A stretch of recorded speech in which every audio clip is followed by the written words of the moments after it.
Bismillahirrahmanirrahim.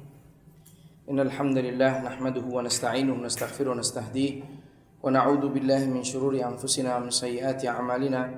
May yahdihillahu fala mudilla lahu wa may yudlilhu fala hadiya lahu. Asyhadu an la ilaha illallah wahdahu la syarika lahu wa asyhadu anna Muhammadan 'abduhu wa rasuluh. Allahumma shalli wa sallim wa barik ala nabiyyina Muhammad wa ala alihi wa sahbihi wa man tabi'ahum bi ihsanin ila yaumiddin, amma ba'du. Ikhwas sekalian wal akhwat yang dimuliakan oleh Allah Subhanahu wa taala, kalau pada pertemuan yang lalu telah kita bahas tentang rukun-rukun dari salat, kita sampai rukun yang keberapa? Sudah selesai ya? Kita sudah selesaikan rukun-rukun salat. Dan kita akan masuk kepada wajibatus shalah. Kemudian mungkin kemarin ada pertanyaan yang belum sempat terjawab, maka nanti bisa disampaikan pada pertemuan kali ini ya. Nah, kita akan masuk kepada wajibatus shalah. Kewajiban-kewajiban di dalam salat, artinya perkara-perkara yang wajib di dalam salat. Musannif rahimahullah ta'ala mengatakan wajibatus salat awalan takbiratul intiqal, yaitu takbir perpindahan. Wa qawlu sami'allahu liman hamidah, dan juga perkataan sami'allahu liman hamidah. Maka ini juga termasuk kewajiban di dalam salat. Dan ucapan Rabbana lakal hamd, Rabbana lakal hamd. Tapi dalam hal ini tentu ada pengecualian bagi kata-kata sami Allahu liman hamidah. Ini digugurkan untuk seorang makmum. Kata sami Allahu liman hamidah digugurkan untuk seorang makmum. Karenanya apabila seorang imam mengatakan sami'allahu liman hamidah, maka ucapkanlah Rabbana lakal hamd atau Rabbana walakal hamd. Nah, berdasarkan hadis Nabi sallallahu alaihi wasallam di atas yang saya sebutkan, maka ucapan sami'allahu liman hamidah bagi selain makmum, sehingga baik bagi imam maupun seorang munfarid, seorang yang salat sendirian. Hadisnya adalah berikut, yaitu dari Abu Hurairah radhiyallahu anhu qala, dia berkata, kana Rasulullah sallallahu alaihi wasallam, sungguh Nabi sallallahu alaihi wasallam idza qama ila shalah, ketika beliau mengerjakan salat, yukabbiru hina yakum, Nabi bertakbir ketika berdiri. Ini takbiratul apa? Ihram. Thumma yukabbir hina yarka'. Kemudian Nabi bertakbir ketika rukuk. Ini takbir apa? Intiqal, perpindahan rukun. Kemudian thumma yaqul, kemudian mengucapkan sami'allahu liman hamidah. Nabi mengucapkan sami'allahu liman hamidah hina yarfa'u sulbahu minar raka'ah, ketika mengangkat tulang punggungnya dari ruku, bangun dari ruku. Tsumma yaqul, kemudian Nabi mengucapkan wa huwa qa'im, ketika beliau sudah dalam keadaan berdiri tegak, Rabbana lakal hamd, Rabbana lakal hamd. Tsumma yukabbir hina yahwi, kemudian Nabi bertakbir lagi, menunjukkan bahwa takbir ini takbir apa? Intiqal. Sesuai ya, bahwa yang diwajibkan di sini ada takbir intiqal dan ucapan apa tadi? Sami'allahu liman hamidah bagi makmum, bagi imam dan munfarid. Tsumma yukabbir hina yarfa' ra'sahu. Tadi bertakbir untuk sujud, kemudian bertakbir lagi untuk mengangkat duduk di antara dua sujud. Tsumma yukabbir, kemudian takbir lagi hina yasjud, ketika sujud. Tsumma yukabbir hina yarfa' ra'sahu, duduk di antara dua sujud. Tsumma yaf'alu dzalika fi salati kulliha, hatta yaqdiyaha. Dan Nabi lakukan itu pada setiap salat sampai selesai dari salatnya. Wa yukabbir hina yaqum min thintaini min ba'dal julus. Kemudian beliau bertakbir ketika bangun dari 2 rakaat setelah duduk tasyahud awal. Wa qala sallallahu alaihi wasallam, dan Nabi pernah mengatakan, "Shallu kama ra'aitumuni usolli." Salatlah kalian sebagaimana kalian melihatku salat.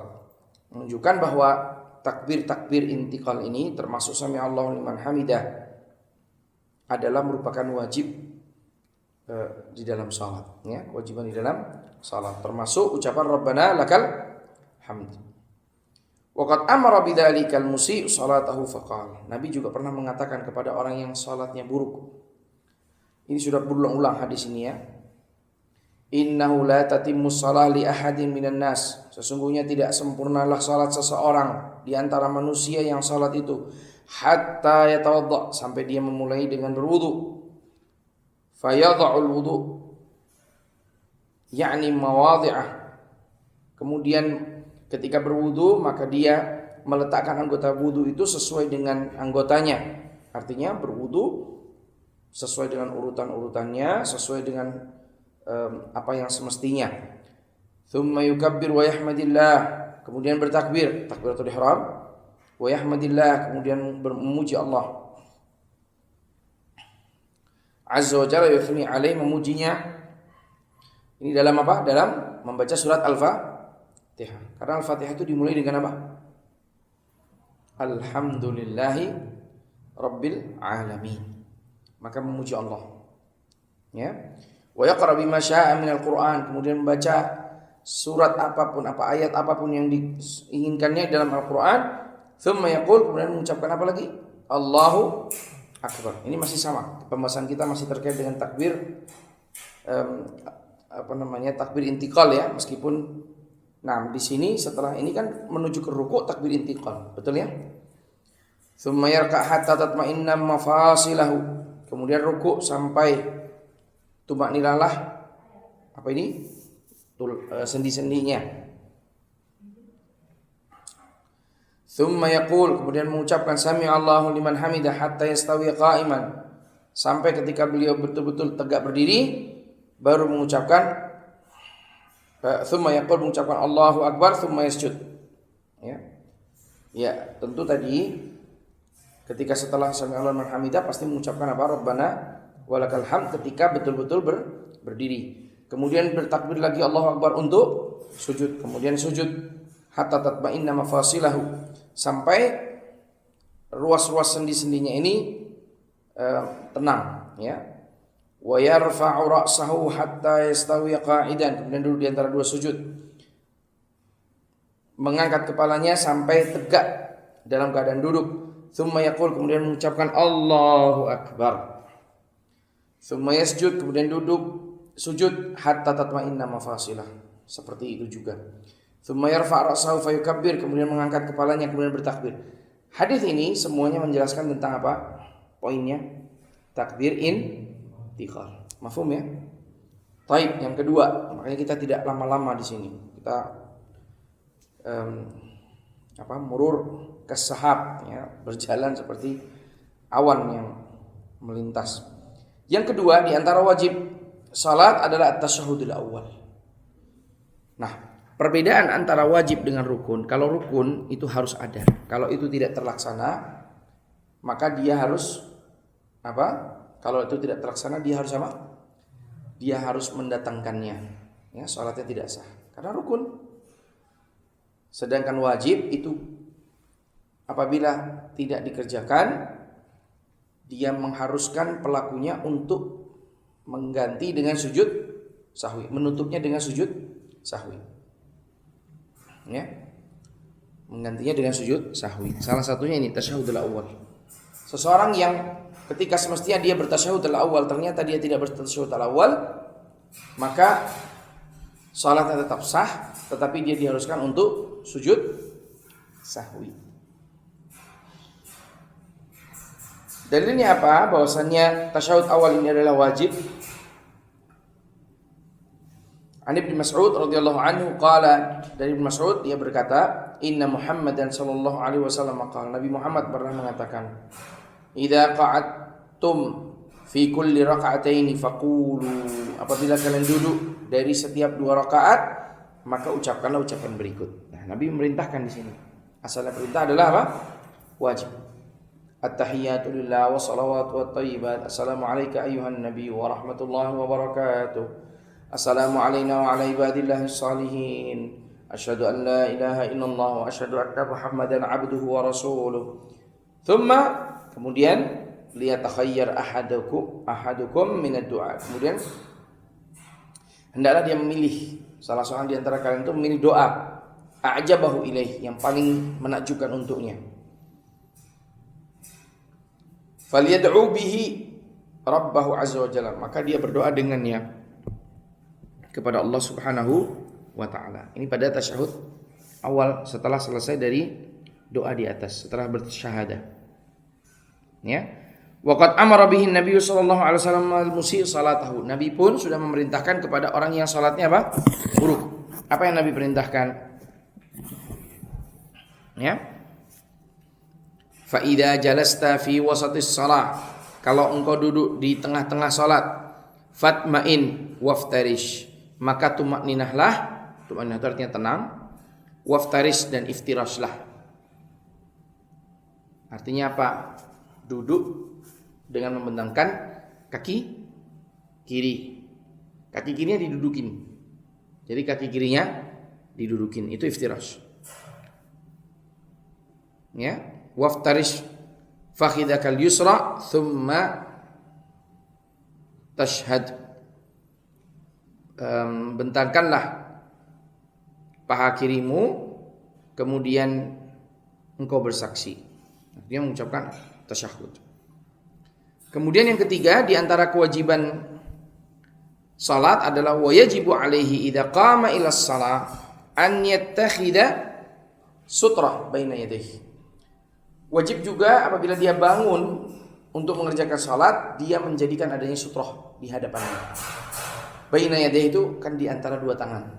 Tapi maksudnya di hadapannya. Ya. Jadi kalau sekilas antum baca kitab sendiri gitu, baina yadayhi, di antara 2 tangannya. Di tengah-tengah nih naruh sutrahnya.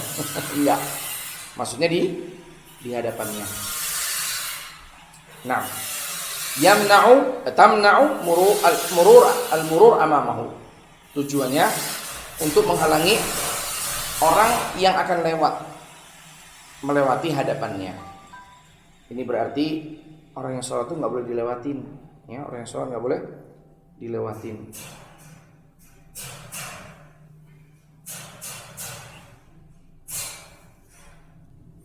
Kemudian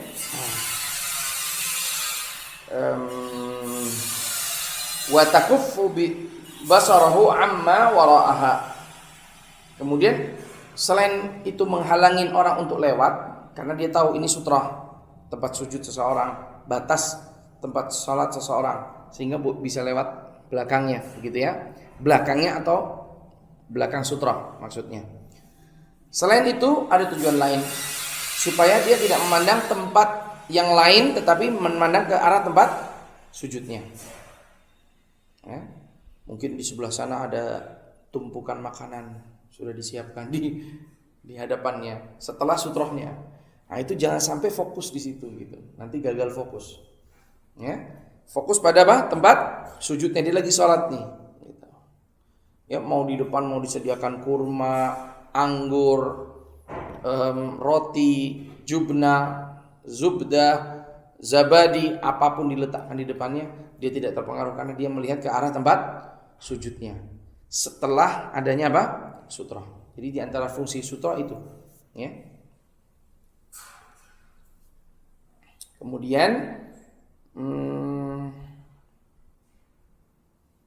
an Sahal, ini dalilnya. An Sahal bin Abi Hathmah. Qala Rasulullah sallallahu alaihi wasallam. Nabi pernah bersabda, "Idza shalla ahadukum falyusalli ila sutratin." Kalau seorang salat di antara kalian, maka hendaklah dia salat mendekat ke sutrahnya atau menjadikan adanya sutrah baginya. wal yadnu minha, mendekat kepadanya. La yaqta'u syaitan alaihi salatahu. Dengan demikian syaitan tidak bisa memutus salat seseorang. Ini salah satu faidah dari sutrah, syaitan tidak bisa memutus salat seseorang. Dan ketika ini diperintahkan, maka asalnya perintah adalah apa? Wajib. Tapi bagaimana orang yang salat tanpa sutrah? Ya sah salatnya, enggak ada masalah. Tetapi mengharuskan untuknya apa? Sujud sahwi mestinya. Kalau ini merupakan perkara yang wajib, mengharuskan untuk sujud sahwi kalau memang ini masuk dalam kategori perkara yang wajib. Nah, perkara ini banyak sekali di antara kaum muslimin yang belum melaksanakannya, terutama di Indonesia. Dan bahkan menganggapnya sesuatu yang aneh. Orang di tempat kita itu apa aja jadi aneh. Yang sunnah itu jadi aneh. Karena apa? Sunnahnya nggak pernah dikerjakan. Akhirnya sunnahnya tidak dikenal oleh kebanyakan orang. Nah, menjadikan adanya sutrah itu cukup aneh. Bahkan seseorang maju untuk mendapatkan sutrah karena sutrahnya bergerak umpamanya. Contoh seseorang sholat, di depannya ini ada orang, punggung seseorang. Kemudian setelah dia selesai wirid, dia pergi. Sholatnya sudah selesai belum? Belum. Tidak ada orang di kanan dan kirinya. Kalau ada orang di kanan kirinya, dia cukup geser ke kanan atau ke kiri. Ya, tapi tidak ada orang di kanan kirinya. Maka sunnahnya mendekat ke arah sutrah. Apa sutrah yang berikutnya yang dipakai, yang diambil? Tembok. Maka dia maju ke tembok. Tapi ini kalau dilakukan, banyak orang protes nanti. Ya, banyak orang yang ini apa ini? Aliran apa lagi nih? Sholatnya sambil jalan. Gitu. Saya masih ingat dulu ketika ada orang yang di sini Masjid Yasmin ini, ketika ada yang sujudnya panjang. Itu sudah udah banyak yang memperhatikan itu, ya. Mana itu yang biasanya sujudnya delosor gitu.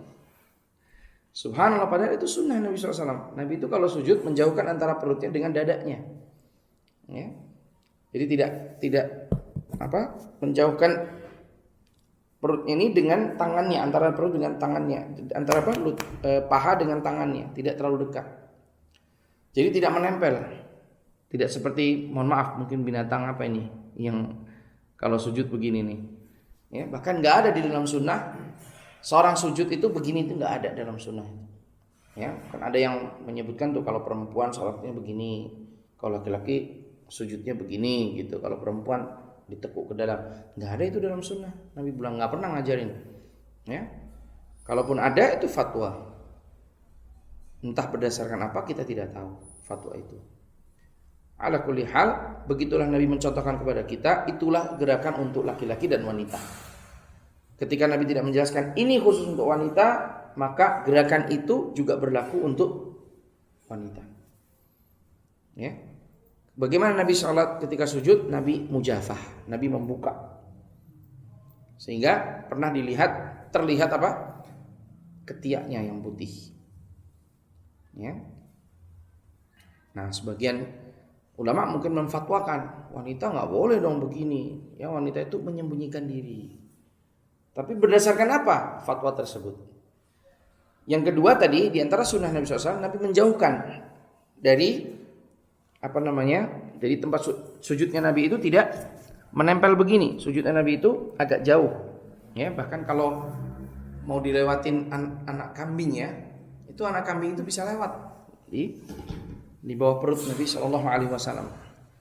Sehingga itu sunnah, bukan delosor yang sunnah, ya. Cuma orang-orang aja mengistilahkannya apa? Delosor. Makanya kita kalau melakukan itu, kalau bisa jangan berlebihan juga. Kasihan orang yang melihat belum siap untuk melihatnya. Apalagi mereka malu bertanya.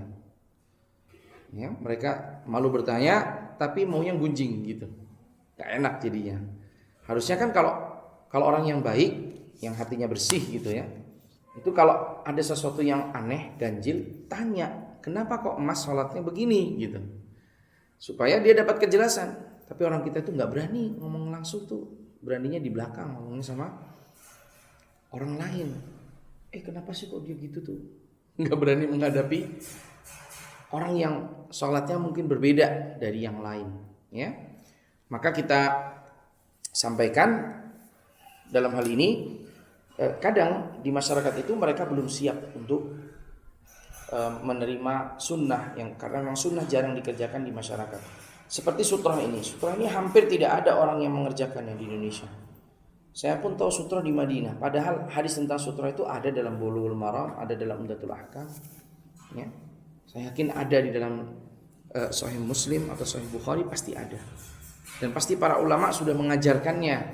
Cuma kayaknya diloncatin atau bacanya sekilas aja, nggak ditekankan gitu, dan tidak diamalkan. Ya, banyak sih perkara-perkara yang nggak diamalkan di kalangan kita itu. Jadi Islamnya itu Islam yang banyak yang nggak diamalkan lah. Ya, karenanya kita ketika mempelajari ini coba langsung kita amalkan. Terutama ketika perkara itu sudah dicontohkan oleh Nabi Shallallahu Alaihi Wasallam. Nabi itu bela-belain ketika ada kambing mau lewat, Nabi maju ke depan dalam rangka mempertahankan apa? Sutrahnya, tempat sholatnya. Nabi itu maju ke depan. Kalau itu Nabi lakukan, bela-belain, ya. Belum lagi Nabi SAW juga mengatakan yaqta'us sholat, akan memutus sholat. Disebutkan di situ yang pertama adalah al-mar'ah, wanita. Kemudian al-kalbul aswad, anjing yang berwarna hitam. Kemudian al-himar, keledai, ya. Maka tidak mungkin masalah sutroh ini masalah yang apa? Yang remeh, nggak mungkin. Pasti masalah sutroh ini adalah masalah yang penting, ya. Karenanya beliau masukkan di sini dalam kategori apa? Wajib. Nah, hadisnya adalah dari Sahal bin Abi Hathmah, qala Rasulullah SAW, idza shalla ahadukum falyusalli ila sutrah. Seandainya salah seorang di antara kalian itu salat, hendaklah dia salat mendekat ke sutrohnya. Wal yadnu biha, mendekat. La yaqta'u syaitan alaihi salatahu, maka syaitan tidak akan memutus salatnya. Wa Ibnu Umar, dari Ibnu Umar juga demikian. Qala, dia berkata, qala Rasulullah SAW, Nabi SAW bersabda, la tusalli illa ila sutrah. Subhanallah. Perhatikan, Nabi mengatakan, janganlah engkau salat kecuali engkau telah menjadikan adanya sutrah. Orang seperti ini udah dipertegas oleh Nabi, kok masih nggak pakai sutrah? Ya, kan ada sajadah. Sajadah itu bukan sutrah. Sutrah itu tingginya seperti pelana, gitu. Ya, kamu akhirat rihal. Wala tada ahadan yamurru baina yadayk. Ketika sudah pasang sutrah, tujuannya apa? Kita ini mencegah orang yang mau lewat. Kalau kita nggak pasang sutrah, ya orang mau lewat aja. Ya, orang mau lewat aja. Tapi kita sudah pasang sutrah nih, sehingga ketika sudah pasang sutrah, kalau ada orang mau lewat kita tahan. Ya. Wala tada ahadan yamurru baina yadayk. Janganlah engkau biarkan seorang pun melewati di hadapanmu. Fa in aba, kalau dia enggan, artinya dia tetap pengen lewat, fal tuqatilhu, maka engkau perangi dia. Perang ini bukan dibunuh, ya, beda. Maksudnya itu dicegah, ya. Kalau perlu dorong atau bagaimana begitu, ya. Fa inna ma'ahul qarin, karena bersamanya qarin dari golongan syaitan. Wa tatahaqqatis sutra bil jidar, maka kita bisa melihat di sini tatahaqqaq artinya terrealisasi atau bentuk sutra itu bermacam-macam. Di antaranya apa? Jidar, tembok. Al-ustuwanah, ini juga bisa tiang-tiang. Al-asa, tongkat. Al-maghruzah, tongkat yang ditanamkan, ya. Ar-rahilah, ya'riduha. Ini rahilah, ini kendaraan yang dibentangkan, maksudnya jadi katakanlah kita punya ini hati-hati, ya. Saya kalau memberi contoh juga jangan sampai salah mengasih contoh. Mungkin kuda, ya, kuda. Nah, kuda ini mungkin kita bentangkan, ya, bisa membentang begitu. Karena kuda itu kalau membentang tidak membahayakan, tapi kalau kita membelakangi, kita yang bisa ditendang, ya. Udah pernah ditendang kuda belum?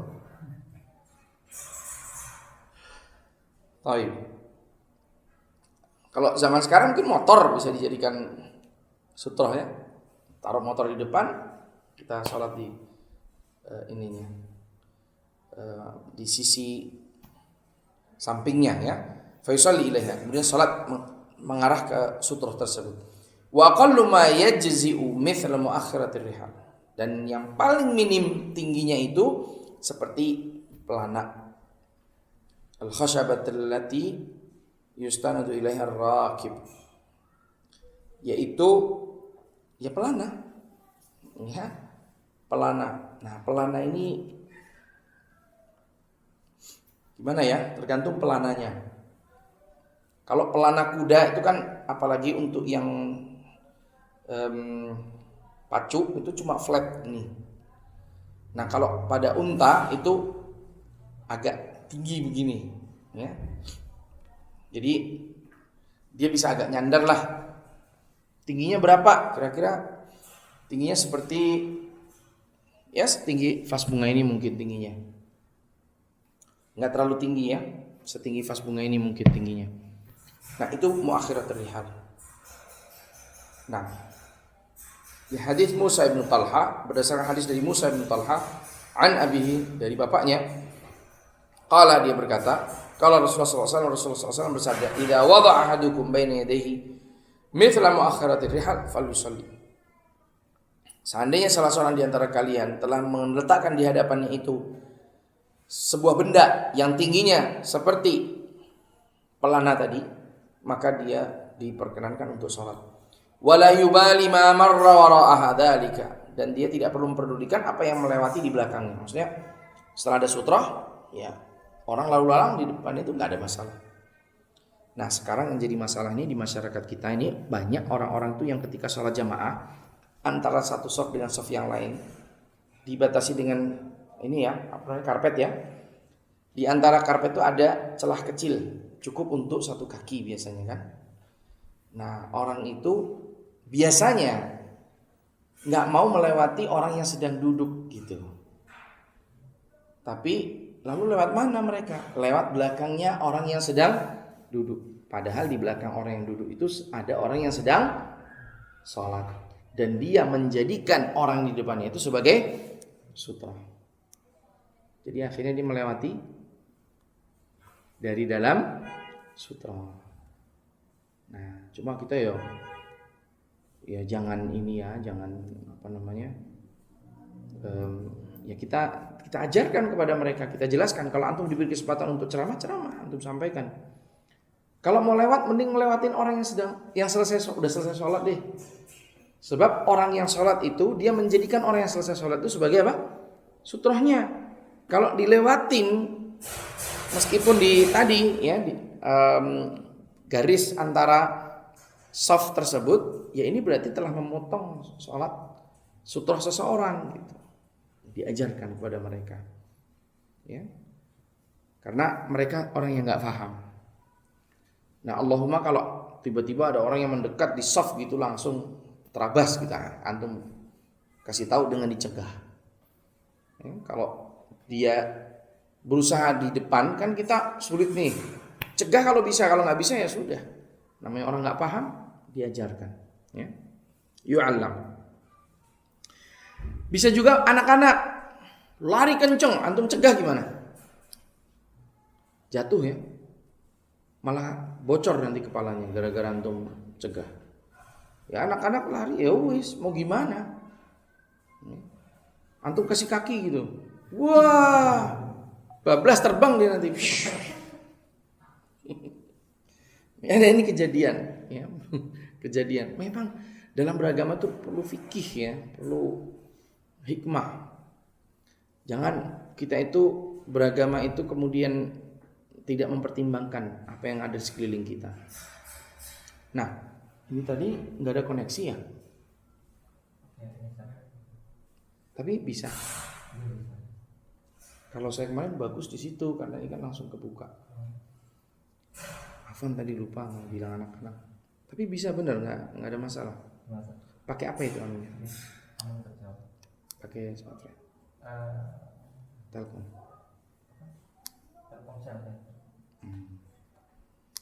Pokoknya kalau ada masalah taruh situ aja. Itu harus ini colok nggak? Enggak kan? Nah, nanti kalau terganggu ya di sekitar sini aja, ini kan terbuka ke atas. Nah, kemudian saya lanjutkan, idza wada'a ahadukum baina yadayhi mithla mu'akhiratil hal, sudah. Nah, berarti sudah selesai ya. Kita masuk kepada dunul musalli minal sutrah. Wah, ini lebih ditegaskan lagi tentang sutrah ini ya. Saya nggak paham juga ini di fikih sebagian apa nggak ada pembahasan tentang sutrah gitu loh. Ya, kalau sampai orang Indonesia itu nggak paham tentang sutrah, termasuk saya dulu. Nah, saya tuh tahunya setelah kuliah tentang sutrah itu di Madinah tahunya. Padahal sutrah itu perkara yang coba antum aja nggak sampai ini ya, antum baru dapat kitabus shalah udah dapat sutrah, enggak? Baru awal belajar udah dapat sutrah. Kita dulu belajar fikih dari kelas 1. Ya kan kalau pondok kan dari kelas 1, kelas berapa ya? 7 ya. Kelas 7 sampai kelas 12. Enggak ada satupun pembahasan tentang sutrah. Subhanallah. Ya. Jadi saya nggak tahu kemana ini ilmu yang semestinya sudah kita dapatkan. Baik, beruntung antum sudah dapatnya, baru belajar awal sudah dapat nih. Dunul musalli minas sutrah. Artinya seorang yang sholat itu mendekat ke arah sutrahnya, tidak terlalu jauh. Paling jauh katakanlah mungkin dari tempat sujudnya itu 15 cm lah, kurang lebih begitu. Nah, an Bilal, dari Bilal annahu sallallahu alaihi wasallam shalla wa bainahu wa bainal jidari nahwa min thalathati adhru'. Nah, jarak antara Nabi dengan apa ini sutrahnya adalah 3 zira', 3 hasta. Ya. Salah satu adru 3 hasta. 3 begini. 3 hasta, 1 hasta 40 cm. Ini 40 50 ini. 50 kayaknya ya. Iya 50. Berarti 1,5 meter kurang lebih ya. 1,5 meter. Nah, wa an Sahal bin Sa'ad qala kana baina musalla Rasulullah sallallahu alaihi wasallam wa bainal jidar mamarsha. Sungguh antara tempat salat Nabi dengan tembok itu kira-kira cukup untuk lewat kambing gitu. Cukup untuk lewat kambing. Artinya betul-betul dekat nih, enggak jauh banget. Kambing itu berapa ketebalannya? Lu kan begitu. Sampai enggak 30 cm? Oh, enggak ada segitu. Enggak sampai. Paling 20 cm. Iya, kalau antum ada sih kambingnya segini ada, tapi enggak yakin antum mau beli. Biasanya tebal loh, saya enggak bicara soal panjangnya loh. Kita bicara soal tebalnya. Paling biasa kambing yang kita beli harga segini, kan? Jadi ya wajarnya berapa ini? 25 cm gitu ya. Baik. Artinya Nabi itu mendekat ke arah sutrahnya, enggak jauh-jauh banget gitu sutrahnya. Kemudian fa idza takhadal sutrah fala yada' syai'an yamurru bainahu wa bainas sutrah. Kalau sudah menancapkan sutrah, ya kalau anak panah ditancapkan, tombak ditancapkan, tongkat juga ditancapkan. Kalau itu sudah ditancapkan, kalau tembok ya kita mendekat ke tembok. Kalau itu sudah kita lakukan, maka apa? Maka janganlah membiarkan ada yang lewat kecuali dicegah. Berdasarkan hadis dari Ibnu Abbas, anna Nabi sallallahu alaihi wasallam kana yusalli famarrat syah baina yadayhi. Nabi itu sedang sholat. Tiba-tiba ada seekor kambing yang lewat di hadapannya. Fasa'aha ilal qiblah hatta alzaqa batnahu bil qiblah. Nabi akhirnya maju. Karena kambing kan enggak mungkin dicegah. Bisanya belok, bagaimana bisanya belok kalau Nabi maju? Nabi maju sampai perutnya ini nempel ke sutrahnya, ke temboknya. Kambingnya lewat mana jadinya? Lewat belakang Nabi sallallahu alaihi wasallam. An Abi Sa'id Al-Khudri anna Rasulullah sallallahu alaihi wasallam qala, "Idza kana ahadukum yusalli fala yada' ahadan yamurru baina yadayhi." Apabila salah seorang di antara kalian salat, kata Nabi, maka janganlah membiarkan seorang pun untuk melewatinya di hadapannya. Wal yadra'hu mastata', hendaklah dia menolaknya semampu dia. Fa in aba falyuqatilhu, kalau dia enggan, dia tetap mau lewat, cegah lagi lebih beratnya, fa innama huwa syaitan, karena yang melewati itu syaitan. Dan ini hanya disyariatkan bagi yang sudah menancapkan sutra. Nah, di masyarakat kita enggak nancapkan sutra aja begini. Makmum aja begini gitu. Karena enggak paham agamanya. Ternyata yang begini itu bagi yang sudah memasang sutra. Yang boleh menghalangi orang lewat itu bagi yang sudah memasang sutra. Kalau dia nggak pasang sutra, apa yang mau dihalangi? Ya. Jadi dia pasang sutra, baru dia halangi orang untuk lewat. Demikian pula seorang makmum, sutranya terbawa oleh siapa? Imam. Makmum itu sutranya terbawa oleh imam. Pernah kita jelaskan belum tentang perkara ini? Belum. Kisahnya, suatu hari Ibn Abbas ini pernah melewati Nabi SAW bersama keledainya, melewati di tengah-tengah shaf. Ya, dia bersama keledainya melewati di tengah-tengah shaf. Kebayang nggak? Kebayang nggak? Karena sholatnya di tempat terbuka. Mungkin kayak sholat id, mungkin ketika perang, jihad, kan sholatnya di tempat terbuka. Sehingga wajar beliau itu melewati di tengah-tengah shaf tersebut. Kemudian setelah sampai pada tempat tertentu, ketika dia melakukan itu, tidak seorang pun di antara para sahabat mengingkari perbuatannya. Tidak terkecuali Nabi SAW, menunjukkan bahwa apa yang dilakukan yang melewati tengah-tengah shaf di dalam salat berjamaah itu tidak mempengaruhi kesempurnaan salat orang yang dilewati. Maka para ulama menyebutkan bahwa hukum dari yang diambil dari kisah tersebut, bahwasannya sutrohnya imam itu, sutrohnya makmum itu sudah terwakili oleh siapa? Imam. Sehingga orang boleh lalu lalang melewati orang yang makmum yang sedang sholat. Dan kalau di Masjid Nabawi biasa itu. Ya, kalau di masjid kita enggak biasa. Antum coba lewat, digebukin nanti ya. Maka jangan lakukan. Ya. Tapi kalau di Masjid Nabawi, di Masjidil Haram udah biasa orang lalu lalang. Karena mereka udah paham. Itu tuh enggak apa-apa gitu. Ya. Contoh ada yang batal di tengah-tengah shaf, apa yang dia lakukan?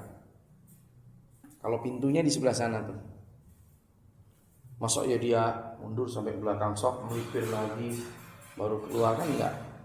Ya, pintu di sebelah sana, apa yang dia lakukan? Sudah, Bismillah, Shiratal Mustaqim gitu ya bahasanya kan, jalan lurus gitu, jalan tol.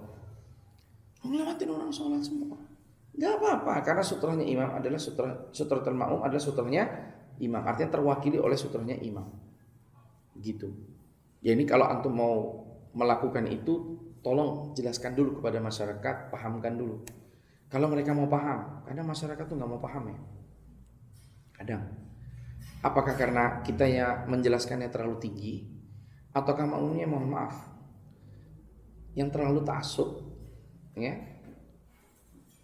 Atau mereka memang nggak mau paham? Saya nggak tahu yang mana itu. Nah, wa idza lam yattakhidh sutra fa innahu yaqta'u salatahu.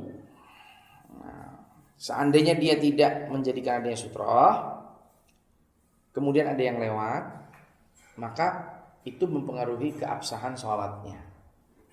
Terutama apabila yang lewat itu salah satu dari 3 makhluk berikut ini. Siapa? Al-mar'ah, wanita, yang kedua al-kalbul aswad, dan yang ketiga adalah al-himar, keledai. Hadisnya dari Abdullah bin Samit an Abi Dzar qala Rasulullah SAW, Nabi bersabda, idza qama ahadukum yusalli, Apabila salah seorang di antara kalian itu mendirikan salat, fa innahu yasturuhu idza kana baina yadayhi mithla akhiratir rihal. Ini enggak perlu saya terjemahkan. Karena ini tadi sudah terulang berkali-kali. Ya. Fa idza lam yakun baina yadayhi mithla akhiratir rihal. Kalau seandainya dia tidak ada sutrohnya, gitu aja gampangnya. Akhiratir rihal itu tadi loh, pelana tadi loh. Fa innahu yaqta'u salatahul himar. Kalau dia nggak nancapkan sutroh, terus ada yang lewat, 3 makhluk ini lewat, batal sholatnya. Kalau sudah nancap sutroh, ada yang lewat, batal nggak? Nggak. Ya, ada wanita lewat, udah dicegah.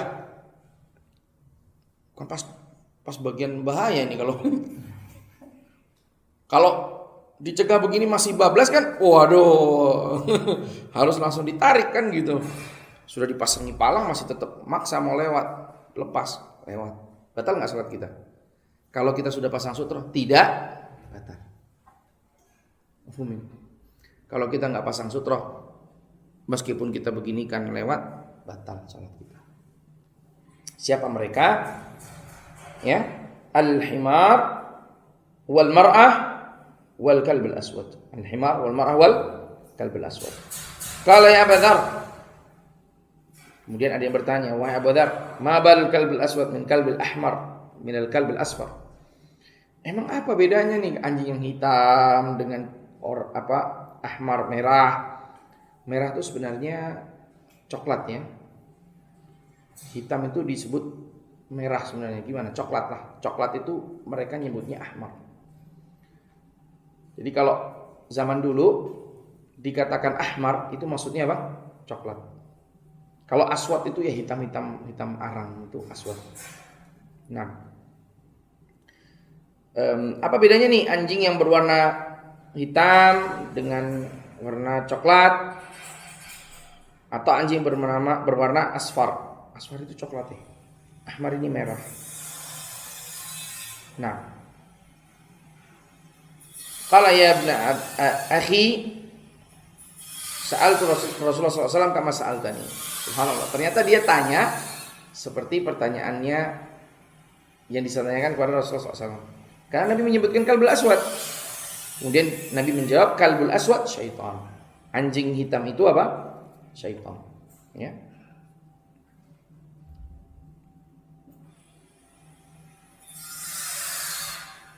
Baik. Itulah kenapa kok anjing hitam itu kalau lewat membatalkan sholat seandainya tidak ada sutra. Meskipun demikian, kalau mereka mau lewat, apa yang harus kita lakukan semestinya? Kalau dicegah digigit antum. Jadi gimana? Maju seperti Nabi SAW tadi maju. Ya. Nah, kemudian ini sempat ada riwayatnya dari Aisyah. Aisyah marah dengar hadis ini. Meskipun demikian hadis ini tetap sahih ya, jangan khawatir. Apa kata Aisyah? Syabahtumuna bil kilabi wal hamir, kata Aisyah. Kalian menyamakan kami para wanita dengan anjing dan keledai. Ya mungkin Aisyah nggak dengar sendiri, sehingga emosinya yang berbicara, bukan ilmunya. Biasa namanya wanita itu memang mengedepankan apa? Emosi daripada apa? Pikiran sehat. Ya. Taib. Kemudian sutratul imam, sutratul tahrimul murur baina yadil musalli. Larangan untuk melewati di hadapan orang yang sedang salat. Baik bagi wanita ataupun kaum lelaki. Bagi wanita lebih dari sekedar ini. Karena lewatnya wanita bisa membatalkan salat laki-laki. Karenanya larangan ini berlaku bagi kaum pria dan bagi kaum wanita lebih lagi. Ya. An Abi Jaham qala Rasulullah SAW, kata Nabi SAW, lau ya'lamul mar, seandainya seorang yang lewat itu mengetahui baina yaday musalli, orang yang melewati di hadapan orang yang salat itu mengetahui madza alaih, apa yang dikenakan kepadanya, artinya berapa besar dosanya, lakana an yakifa arba'ina khairan, maka dia memilih untuk menunggu selama 40. Tidak dijelaskan 40 apa. Bisa 40 menit, bisa 40 detik, bisa 40 jam, bisa 40 hari, enggak dijelaskan. Khairan lahu, ini lebih baik baginya min an yamurra baina yadayhi, daripada melewati di hadapan orang yang sedang sholat. Nah, ini terdapat di dalamnya kandungan larangan untuk melewati orang yang sholat. Karena orang yang melewati orang yang sholat itu dia diancam dengan siksaan, ya. Yang mana kalau dia tahu siksaan itu atau ancaman itu, dia lebih baik memilih untuk tidak melewati. Bahkan sekalipun dia harus menunggu selama 40. Nah, sutratul imam, sutratul makmum. Nah, yang tadi sudah saya jelaskan. Jadi ini gampang aja. An Ibn Abbas, dari Ibn Abbas qala aqbaltu raqiban ala atan wa ana yauma idzin qad nahaztu al-ihtilam. Nah, ketika itu dia sudah dewasa, ya. Intinya ketika itu dia sudah dewasa. Rasulullah SAW yusalli bin nas bimina. Dia menaiki kendaraannya namanya atan. Atan ini jenis binatang disebut dengan atan. Wa ana yauma idzin, ketika itu sudah dewasa. Artinya kalau orang dewasa itu kalau melakukan kesalahan pasti ditegur. Ya. Beda dengan kalau anak-anak. Tadi kan ada kemudahan tadi buat anak-anak yang buat kesalahan tadi lari gitu ngelewatin orang sholat, kan kita biarkan biar nggak jatuh dia. Tapi ketika itu dia sudah dewasa, menunjukkan bahwa yang dilakukannya itu semestinya menuai teguran karena dia sudah dewasa. Wa Rasulullah sallallahu alaihi wasallam bin nas. Nabi ketika itu sholat bersama manusia di Mina. Famarartu baina yaday shaf, maka aku melewati di antara shaf, di hadapan shaf maksudnya. Fanazaltu fa'arsaltul atan tarta. Setelah beliau turun dari keledainya, dia biarkan keledainya ini untuk merumput. Itu biasa begitu ya. Kalau antum naik kuda, kadang kalau kita capek kan kita istirahat, kudanya ngapain? Makan. Beliau sholat, maka keledainya dibiarkan apa? Makan. Ya. Wa dakhaltu fi shaf. Kemudian aku masuk ke shaf untuk sholat. Walam yunkir dzalika alayya ahad. Tidak seorang pun mengingkariku. Menunjukkan bahwasannya sutrahnya makmum itu sudah tercukupi dengan sutrahnya siapa? Imam. Sehingga boleh melewati di antara shaf makmum. Ya. Karena sutratul imam sudah mewakili bagi sutrahnya makmum. Nah, mafhum ini? Barakallahu fiikum. Ngebut ya. Sekarang bab sunan shalah. Sunnah-sunnah di dalam shalat. Saya nggak tahu sampai mana ini kita ya batasnya. Tapi baru jam 5 ya. Insyaallah masih ada. Ya, kita ambil beberapa lah, 3 atau 4 di antara sunnah-sunnah shalat. Pentingnya kita mengetahui sunnah salat ini adalah kita tahu bahwasanya apabila sunnah ini kita tinggalkan tidak membatalkan salat. Salat kita tetap sempurna. Bahkan kita tidak diharuskan untuk melakukan sujud sahwi. Nanti ada sendiri pembahasan tentang sujud sahwi insyaallah. Wasunanuha qisman. Sunnah ini ada 2 macam. Sunnah yang sifatnya apa? Qauliyah, dan sunnah yang sifatnya fi'liyah. Nah, beliau pisahkan yang qauliyah dengan fi'liyah, ucapan dengan perbuatan. Beliau akan mulai dengan ucapan dulu.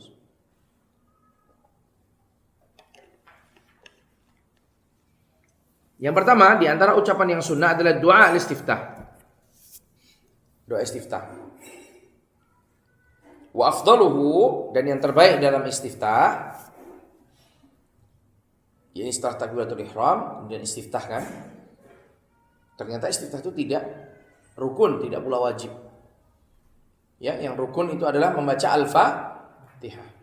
Kemarin sudah kita bahas. Kemudian istiftah sendiri hukumnya sunnah.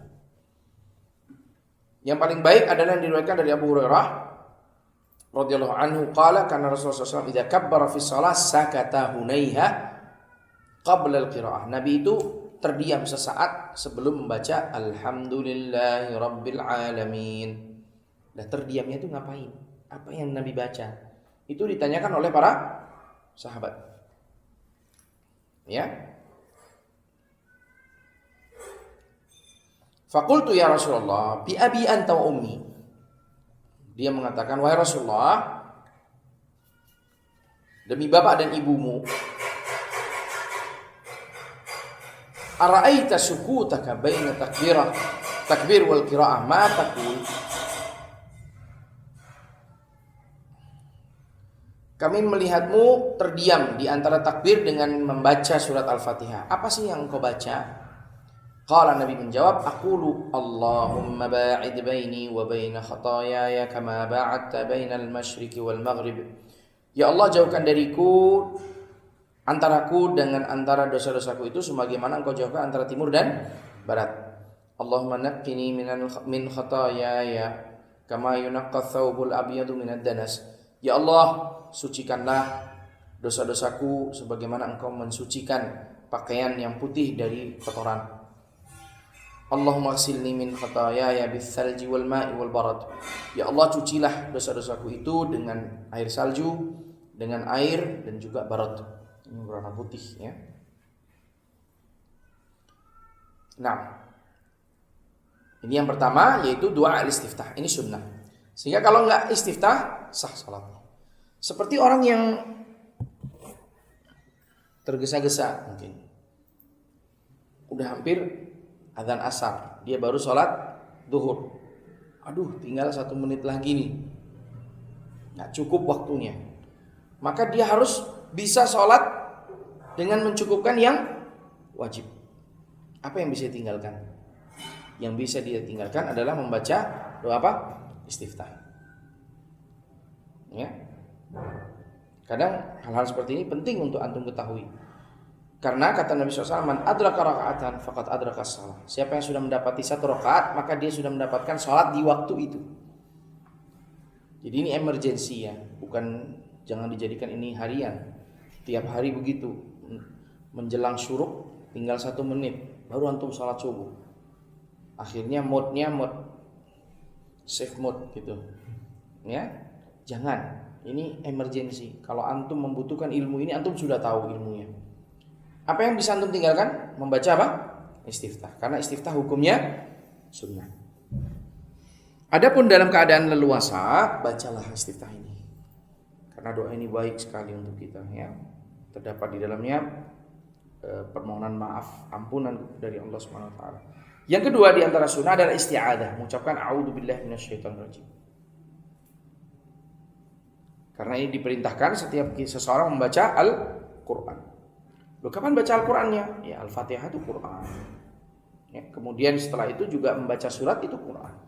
Maka hendaknya diawali dengan ta'awudz. Ya, tapi ini hukumnya apa? Sunnah. Seandainya seseorang langsung mengucapkan bismillah langsung baca, enggak ada masalah. An Abi Sa'id Al-Khudri an Nabi sallallahu alaihi wasallam qala annahu kana an Nabi sallallahu alaihi wasallam annahu kana idza qama ila shalah istaftah. Nabi itu kalau mengerjakan salat istiftah, memulai dengan istiftah. Kemudian tsumma yaqul a'udzu billahi samii'il 'aliim minasyaitonir rajim. Nabi berdoa dengan doa ini, yaitu berta'awudz. Aku berlindung kepada Allah, a'udzu billahi samii'il 'aliim minasyaitonir rajim min hamzihi wa nafthihi wa nafthihi.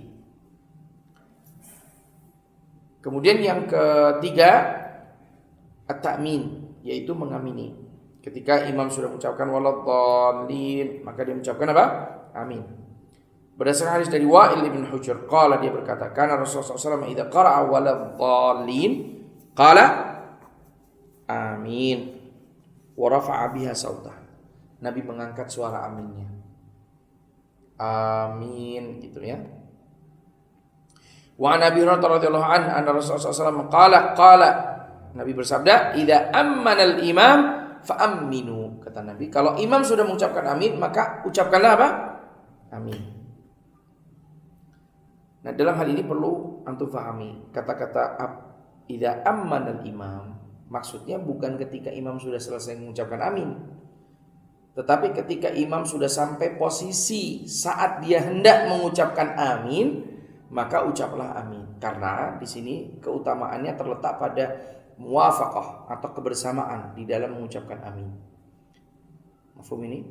Jadi maksudnya idza ammanal imam, apabila sudah sampai posisi imam itu hendak mengucapkan amin, maka ucapkanlah amin. Fa inna, kata Nabi sallallahu alaihi wasallam, man wafaqa ta'minahu ta'minal malaikah. Barang siapa yang bersamaan takminnya ini bersama takminnya malaikah. Yang mana takminnya malaikah, ucapan aminnya malaikah itu biasanya bersama-samaan dengan siapa? Imam. Ghufira lahu ma taqaddama min dzambi. Maka dosa-dosanya akan diampuni oleh Allah Subhanahu wa taala. Nah, sehingga ketika sudah sampai waladhdallin, imam kan akan mengucapkan amin, maka makmum pun mengucapkan amin. Dan tidak masalah bersama-sama dengan imam. Bahkan diharapkan ketika aminnya bersama imam, aminnya ini bisa bersama-sama dengan para malaikat. Dan dia akan diampuni dosa-dosanya yang terdahulu berdasarkan hadis ini. Yang keempat, al-qiraah ba'da al-Fatihah. Di antara yang disunnahkan juga adalah membaca ayat Al-Qur'an setelah Al-Fatihah. Sehingga kalau mau ringkas tadi, salat ringkas gimana? Tidak diharuskan membaca istiftah, tidak diharuskan membaca ta'awud, tidak diharuskan membaca surat.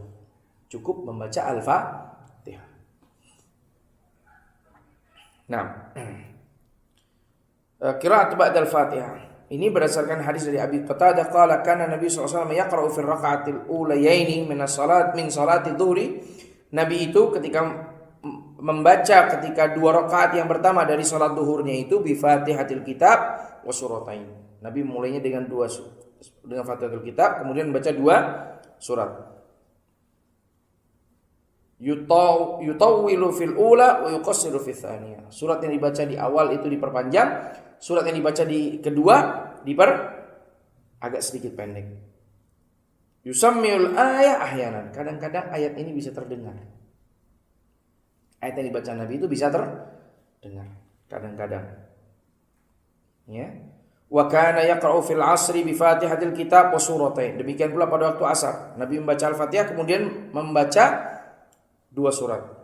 Wa kana yutilu fil rakaatil ula min salati subhi. Nabi memperpanjang pada rakaat yang pertama pada salat subuh, wa yuqassiru fil tsaniyah. Nabi meringkas pada rakaat yang kedua. Kemudian wa anhu qala, dan darinya juga mengatakan kana Nabi sallallahu alaihi wasallam yaqra'u fil raka'atainil ulayaini min adh-dhuhri wal 'ashri bi Fatihatil Kitab was surah.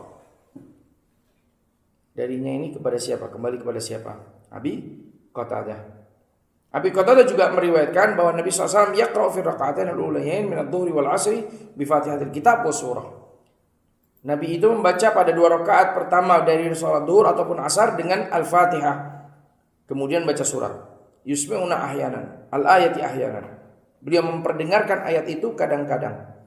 Wa yaqra'u fi raka'atain al-ukhrayaini bi Fatihatil Kitab. Kemudian membaca pada 2 rakaat yang tersisa pada salat zuhur dan asar cukup dengan membaca apa?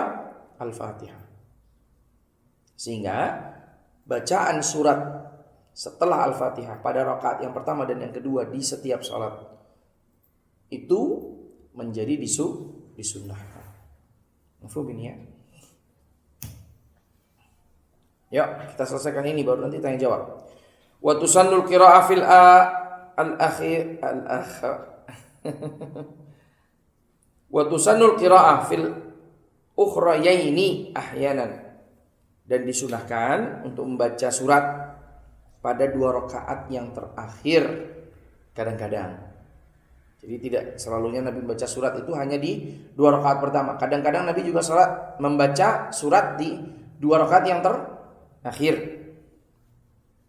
Fi salatil dhuhri fi raka'atainil ulayain min kulli raka'atin qadra 30 ayat.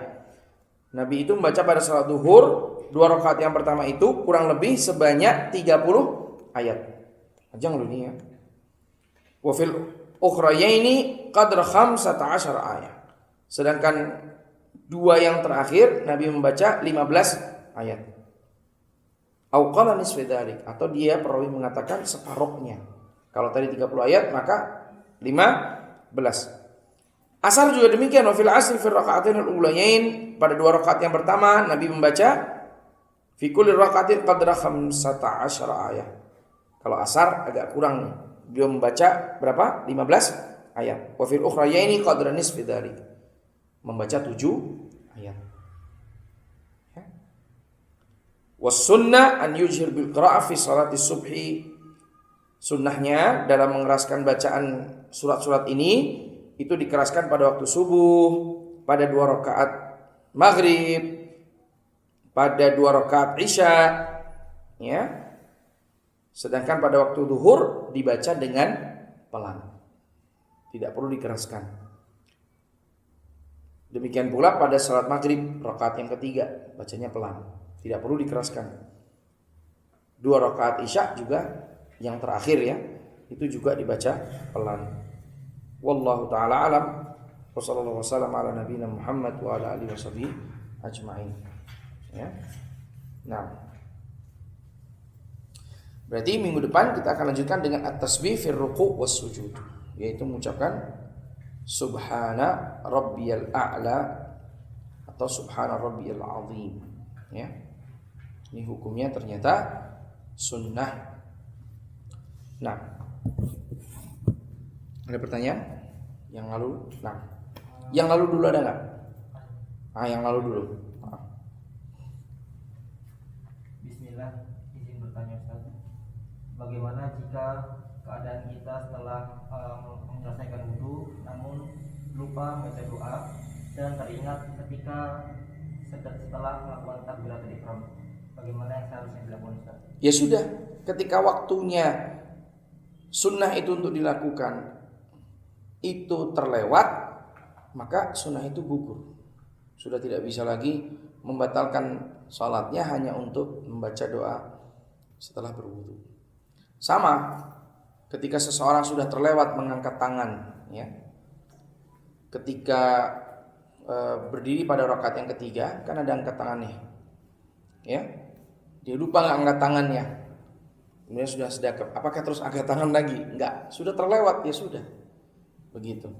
Dia lupa baca surat, umpamanya. Setelah Al-Fatihah langsung ruku. Apakah dia kemudian berdiri lagi baca lagi? Enggak, sudah lewat, ya sudah. Begitu ya. Nah. Afwan Ustaz, kan Al-Fatihah termasuk rukun dari sholat. Ya. Apakah Al-Fatihah yang dibaca imam termasuk juga untuk makmum? Terus belum, bagaimana cara kita sebagai makmum membaca Al-Fatihah? Nah, barakallahu fiik. Saya mengira perkara ini sudah ditanyakan sejak kemarin. Alhamdulillah mungkin waktu itu terputus ya. Tapi qadarullah ternyata tersebut juga. Dan alhamdulillah saya sisihkan waktu untuk itu. Ya, jadi kita bisa jawab insyaallah. Nah, terkait dengan Al-Fatihah, bacaan Al-Fatihah adalah rukun, memang itu rukun. Tetapi apakah rukun bagi setiap, baik itu imam, makmum, dan orang yang sholat sendirian? Jawabannya tergantung kepada aqwal di antara para ulama. Sebagian para ulama mengatakan dia rukun bagi semuanya. Dalam hal ini Syekh Muhammad Shalih Al-Utsaimin berpendapat itu, bagi imam, makmum, dan orang yang sholat sendirian. Jumhur ulama berpendapat dia merupakan rukun bagi imam dan orang yang sholat sendirian. Sedangkan bagi makmum dia bukan menjadi rukun karena qiraatul imam qiraatul lil makmum. Kata Nabi SAW, qiraatul imam qiraatul lil makmum. Bacaan imam adalah bacaan bagi makmumnya. Jadi sudah terwakili.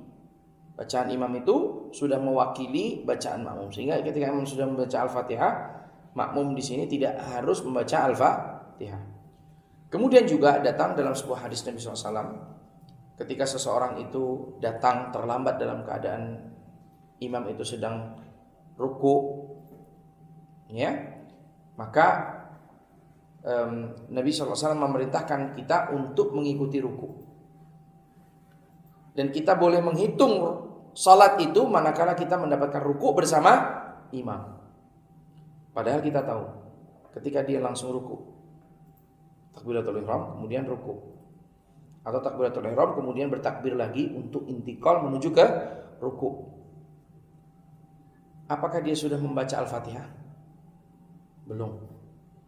Seandainya bacaan imam tidak mencukupi bagi makmum, pasti Nabi SAW tidak akan menghitung orang yang sholat hanya dapat ruku. Ketika orang yang sholat hanya dapat ruku bersama imam, dia mendapatkan sholat, menunjukkan bahwa Al-Fatihahnya sudah terwakili oleh imam. Mafhum dalil yang digunakan oleh jumhur. Nah, karenanya dalam hal ini ada dua mazhab. Mazhab yang pertama mengatakan bahwa Al-Fatihah tetap wajib bagi semua. Kemudian pendapat yang kedua, dalam hal ini bacaan imam sudah terwakili oleh bacaan makmum sudah terwakili oleh imam. Sehingga manakala makmum tidak membacanya sudah terjawab. Pendapat yang ketiga, yang tengah, yaitu pendapat dari Imam Malik. Imam Malik mengatakan seandainya imam itu membaca jahron dengan keras, maka itu mencukupi bagi makmum. Seandainya imam itu membaca sir, maka makmum tetap diharuskan untuk membaca Al-Fatihah. Mana yang rajih? Wallahu a'lam. Ya, demikian hati-hatian, lebih baik antum memilih pendapat Imam Syekh Muhammad bin Shalih Al-Utsaimin. Ya, yang mana pendapat beliau bahwa Fatihah itu wajib bagi imam, makmum maupun orang yang sholat sendirian, munfarid. Ya, seandainya kita mendapati imam sudah membaca Al-Fatihah, kemudian kita lupa, ya, kalau antum berpegang kepada pendapat yang wajibnya, ya berarti antum harus mengulang rakaat itu. Tapi kalau antum berpegang kepada pendapat yang kedua, bahwa bacaan makmum itu tercukupi oleh imam, ya sudah, antum tidak perlu mengulangnya, kan imam sudah baca. Ya.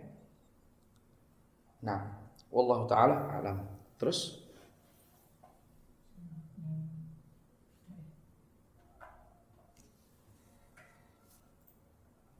pertanyaan selanjutnya, Bismillah, Ustaz izin bertanya, apakah tidak sah jika meninggalkan sujud kedua setelah duduk di antara dua sujud? Dan bagaimana jika kita ini dulu imam? Itu bukan yang kemarin itu. Itu bukan yang kemarin, pertanyaan hari ini. Ya, ini dulu. Nah, tentang kesehatan atau kasus itu, kita sedang sholat berjamaah. Nah, terus makmum yang di depan kita itu meninggalkan sholat, maksudnya bukan di depannya pas tadi agak ke samping. Nah, sedangkan yang di sampingnya tadi nggak geser, terus yang belakang itu nggak maju. Nah, dalam kasus ini kita harus bagaimana? Apa kita maju atau tetap di?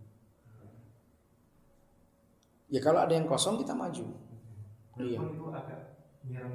Iya, meskipun nyerong. Yang nggak boleh itu kalau jaraknya terlalu jauh.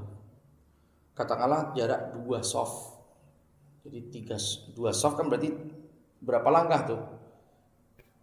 Kalau hanya 1-2 langkah, 1-2-3 langkah itu masih dekat. Apalagi kalau berpindahnya 1 demi 1. 1 demi 1 tuh begini. Contoh ada yang kosong di sini ya. Ternyata yang belakang nggak maju. Akhirnya yang sebelahnya apa? Melangkah. Kemudian yang sebelahnya lagi melangkah. Sebelahnya lagi melangkah, 1 demi 1. Tiba-tiba ada lagi yang bolong di depannya, maka dia melangkah lagi. Ya. Maka kalaupun itu terjadi dalam jarak yang jauh, itu tidak menjadi masalah karena langkahnya 1 demi 1 terpisah. Yang tidak boleh adalah sekali jalan langsung 6 meter namanya gitu. Karena itu dianggap sudah terlalu jauh. Artinya banyak bergerak yang melewati batas. Ini sholat atau jalan-jalan? Nah, itu patut kalau kita jawab seperti itu ya. Karena 6 meter 3 meter aja udah cukup jauh. Secara adat itu normalnya ya 1-2 soft ke kanan atau ke depan. Hanya itu aja. Nah, kasus yang antum sampaikan tadi, hanya kacek sedikit, serong dikit, ya udah maju aja, nggak ada masalah insyaallah. Dan bahkan itu mendapatkan keutamaan. Ya. Innallaha wa malaikatahu yusholluna 'ala muwassilus sufuf. Sesungguhnya Allah dan para malaikat itu akan bersalawat kepada orang yang menyambung shaf. Keutamaannya besar. Ya. Nah, ya. Terkait dengan doa setelah wudhu, apakah ada nas yang menjelaskan bagaimana kita memposisikan tubuh, misalkan menghadap kiblat atau Nggak ada. boleh sambil jalan-jalan bahkan Boleh sambil jalan, boleh sambil makan, boleh sambil jalan, boleh menghadap kemana aja. jadi kalau kita Ya. Tapi kalau antum menghadap ke kiblat tentu ya lebih baik, ya. Meskipun tidak ada keterangan harus menghadap ke kiblat. Termasuk mengangkat tangan, tidak ada dalil mengangkat tangan dalam hal ini. Jadi antum tidak harus mengangkat tangan. Nah, dan lebih baiknya untuk tidak mengangkat tangan. Karena kalau mengangkat tangan itu disunahkan, pasti Nabi sudah memberikan contoh. Dan mengangkat tangan itu dilakukan oleh Nabi SAW pada doa istisqa, minta hujan. Nabi mengangkat tangannya. Dan tidak pernah diriwayatkan pada saat Nabi selesai dari sholat wajib. Padahal banyak mana kejadiannya antara sholat wajib dengan istisqa. Banyak sholat wajib. Seandainya doa sholat wajib itu mengharuskan mengangkat tangan, pastilah Nabi sudah memberikan contoh. Dan pastilah lebih banyak para sahabat yang menukil kepada kita bahwa Nabi mengangkat tangan ketika doa setelah sholat. Ketika tidak ada riwayat, padahal kejadian itu terjadi ribuan jutaan kali di hadapan para sahabat, menunjukkan bahwa mengangkat tangan setelah sholat tidaklah sunnah. Karena meninggalkan mengangkat tangan setelah sholat itu lebih utama. Demikian pula ketika tadi membaca doa ini. Doa apa yang kita mengangkat tangan? Doa secara umum. Kalau kita umpamanya mau berdoa secara umum, ya angkat tangan. Tapi pada saat yang kemungkinan di sana ada, semestinya ada apa ya istilahnya itu muqtadha, tuntutan sunnahnya mengangkat tangan. Kok Nabi tidak mengangkat tangan? Maka keutamaannya adalah tidak mengangkat tangan. Paham ya? Nah, boleh 3 lagi juga boleh. yang ini hadis yang bainal jidar Muhammad bin Syad itu, apakah kita pahami secara majasnya atau gimana? Kan hakikatnya nggak mungkin kita jarak antara kita dengan sutra itu selebar badan kambing mungkin.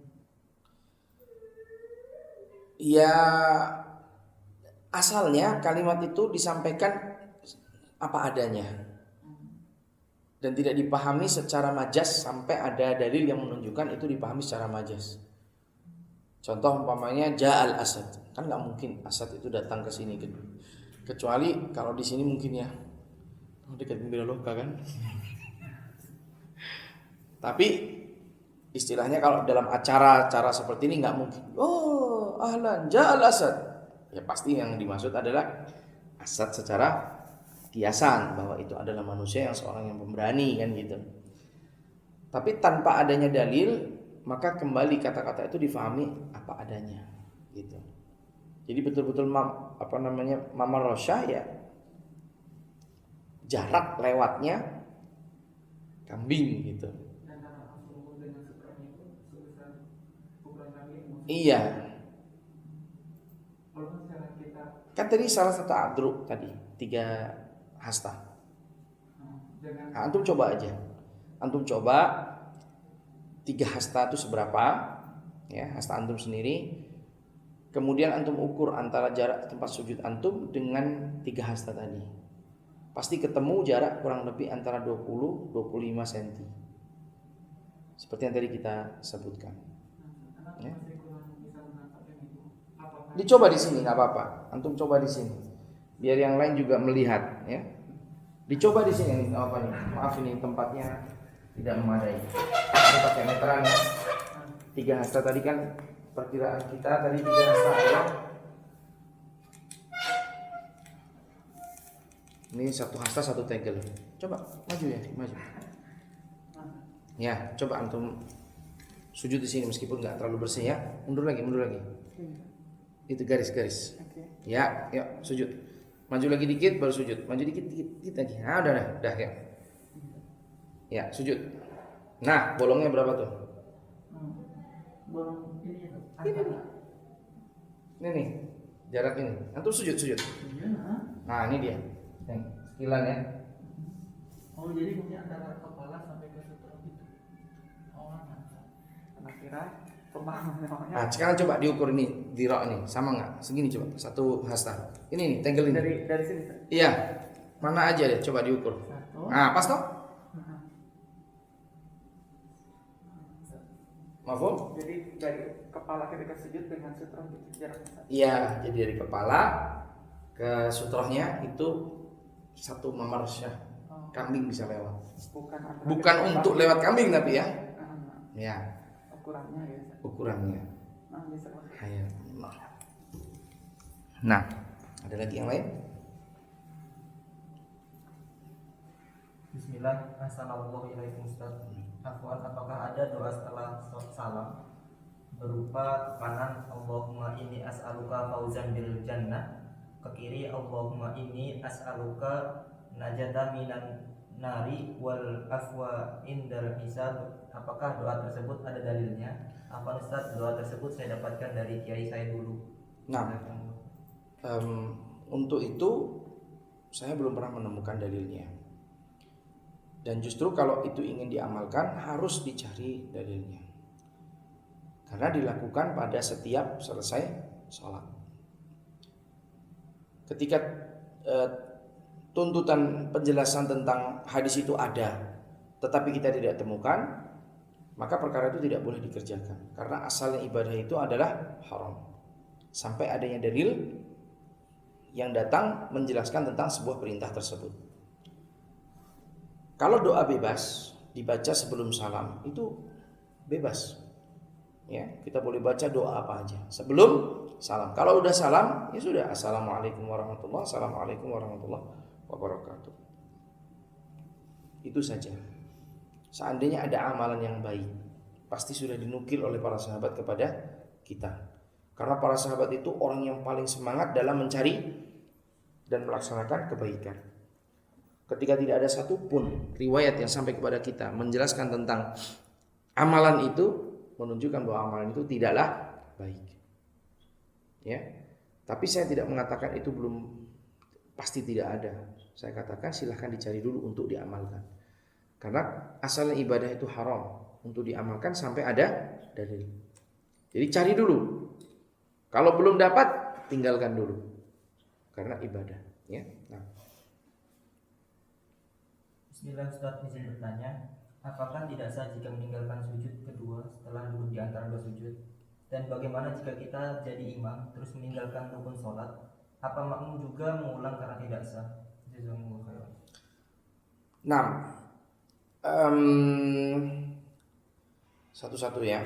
Kalau dia tidak sujud, yang batal rakaat itu saja. Tidak semua rakaatnya, tidak sholatnya semuanya. Tapi yang batal rakaat itu saja. Karena sujud baik yang pertama ataupun yang kedua rukun. Sehingga dia menambah satu rakaat lagi, menggantikan rakaat yang tadi batal. Kemudian pertanyaan yang kedua, kalau sampai imam meninggalkan rukun, ya, maka sholatnya tidak sah. Tetapi makmum kalau dia meninggalkan rukun, rukun ini seperti apa umpamanya? Ya seperti sujud tadi ya, rukun. Tapi makmum tidak tahu, tidak ada yang tahu. Makmum merasa itu sudah benar. Ya, yang batal imam saja. Sedangkan makmum tidak batal. Nah, karena seluruh tanggung jawab salat itu dipegang oleh imam. Nah, katakanlah di CCTV ya, pasang CCTV. Imamnya nggak puas, kayaknya tadi kurang satu deh sujudnya. Akhirnya dia lihat CCTV. Oh benar, ternyata sujudnya kurang satu. Udah selesai belum sholatnya? Udah. Maka diulang lagi sholatnya. Kalau belum selesai, cukup menambah satu rakaat. Kalau sudah selesai, ya mengulang lagi dari awal. Kecuali kalau kurang satu rakaat, lain. Kalau kurang satu rakaat, masih bisa ditambah. Tapi kalau kurang dalam sujud dalam sholatnya, ya dia harus mengulang sholatnya semuanya. Kemudian ketika dia mengulang sholatnya, apakah dia harus meminta pada jamaah, para jamaah kembali sholat, kita tadi lupa rukun gitu? Enggak, sudah lewat sudah. Ya. Dan ketika itu Nabi pernah sholat 2 rakaat salam. Sebagian yang nggak ngeh pulang, ya sudah selesai. Sedangkan yang ngeh ya sholat, menyempurnakan sholatnya bersama Nabi SAW. Dan Nabi nggak manggil tuh, woro, ayo balik sholat semuanya, nggak. Yang masih kelihatan di masjid suruh kembali untuk menambah 2 rakaat yang tersisa, gitu. Yang sudah pulang ya sudah, karena sempat ngobrol Nabi dengan Dzul Yadain itu sempat ngobrol. Aku sirati sholat amnasid. Apakah sholat ini dikosor atau engkau lupa ya Rasulullah? Kata Nabi, maku sirati sholat wala nasid. Sholat ini tidak dikosor dan aku juga tidak lupa. Tapi Nabi mikir juga, apakah benar yang dibilang Dzul Yadain? Ya Rasulullah. Ya udah. Ya. Oh sahabat udah pada bubar, udah ada pulang, sudah ada yang ini. Sudah. Gitu ya. Allah Ta'ala. Pertanyaan yang hari ini Ustaz. Bismillah. Assalamualaikum Ustaz, izin bertanya, bagaimana jika orang yang masbuk lalu setelah imam selesai sholat duluan, bagaimana dengan sutroh orang yang masbuk tersebut? Jazakumullah. Ya dia mencari sutroh orang yang di hadapannya. Imam sudah selesai, ya dia cari sutroh yang di hadapannya, itu jadikan sutroh. Kalau ternyata orang itu geser, ya sudah, mau gimana lagi? Kalau dia bisa maju. Kalau seandainya dia softnya jauh, 3 soft di belakang, kemudian apa? Orang yang di depannya ini merasa di belakangnya lagi sholat, dia geser. Kalau dia ikut geser, pasti dia geser lagi. Lu kan harus difikirkan dong kayak gitu dong. Ya udah, dia maju. Ternyata di depannya geser juga. Aduh, berarti sudah, nggak perlu geser lagi dia, nggak perlu maju juga. Karena sama aja ketika dideketin dia geser. Lalu gimana? Ya sudah, begitu. Ya. Kalau memungkinkan ada sutroh, baik punggung seseorang atau tembok atau apa, ya dia mendekat. Kalau di sampingnya putar ada tiang kayak gini gede gitu ya, udah tinggal geser ke samping yang gede, menjadikan tiang itu sebagai sutrohnya. Asalkan jaraknya nggak terlalu jauh ya. Nah.